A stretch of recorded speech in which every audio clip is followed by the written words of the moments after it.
Chapter 20. The boy Joso's great wisdom. Says Joso, smiling happily, "Lord, this story should be quite easy to manage. I come escorted by Uncle Jairus into the house of my parents, still grieving for me. These shall look quite amazed at seeing a boy who resembles their Joso like one eye another. Then Jairus can say that I am a foundling who even bears the name of the deceased, and my parents will, without much ado, adopt me in place of the child, loving me even more than their Joso. Thereafter they can be gradually led into the full truth through one rare turn after another, and they shall, in the end, have to believe that I am the real Joso.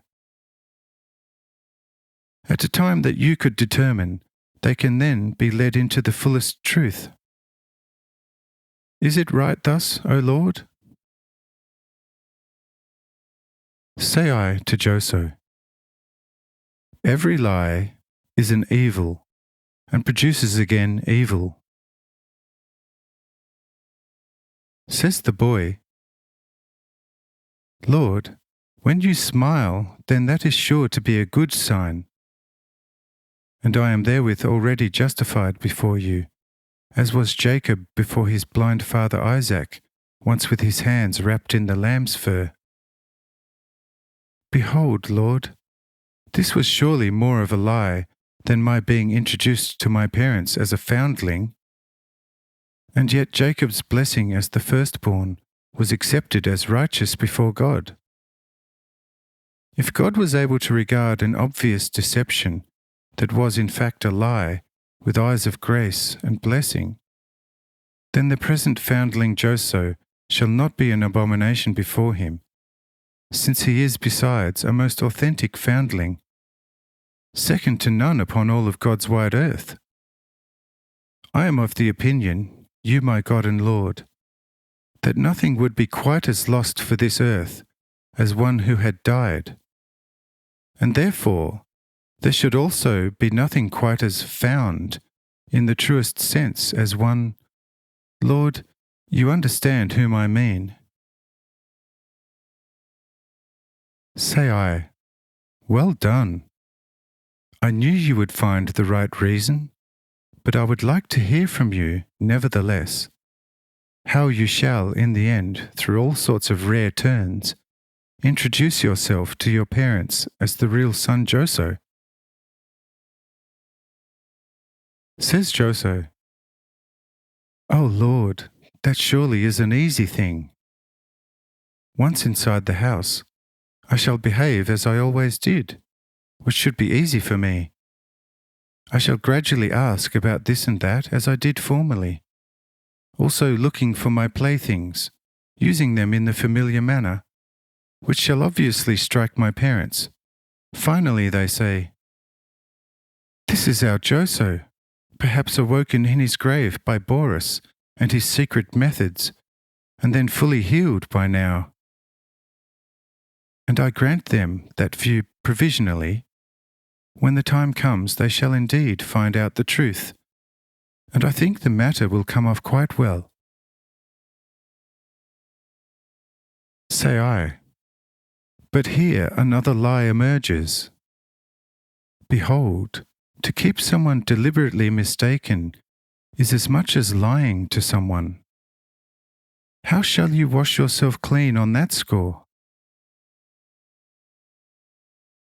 Says Joso, "Lord, so long as you are still smiling when testing, it is always and everlastingly a good sign. I think that a lie can be of a quite different and twofold nature. To intentionally dish up a lie to someone as a guaranteed truth wickedly is and remains satanic malice. But an apparent lie that once employs to hide the naked truth only while the full truth could obviously still harm rather than benefit the person concerned, cannot be evil if stemming from a good and well-meaning heart. Every parable behind which the most exalted thought could be hidden would, in that regard, also have to be the crudest lie. And yet the wisest fathers and prophets spoke mainly in parables.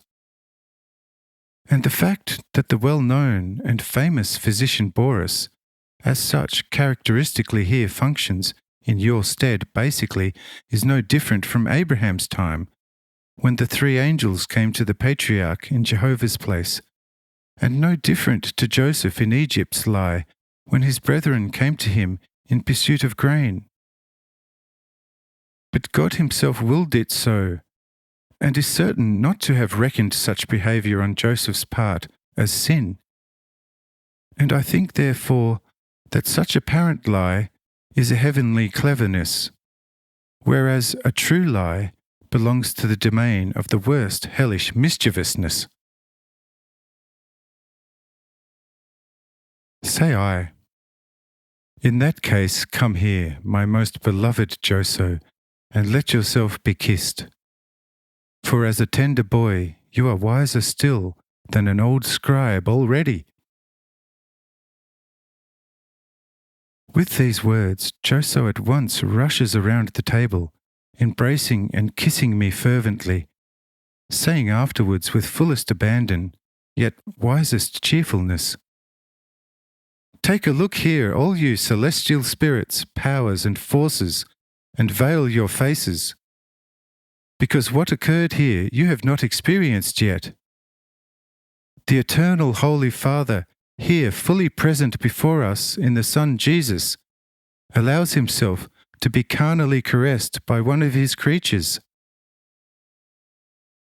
Thus, he who was from eternity draws the temporal to himself, caressing it and thus making it into his image. O you true and only Father of all men, how sweet the taste of your love!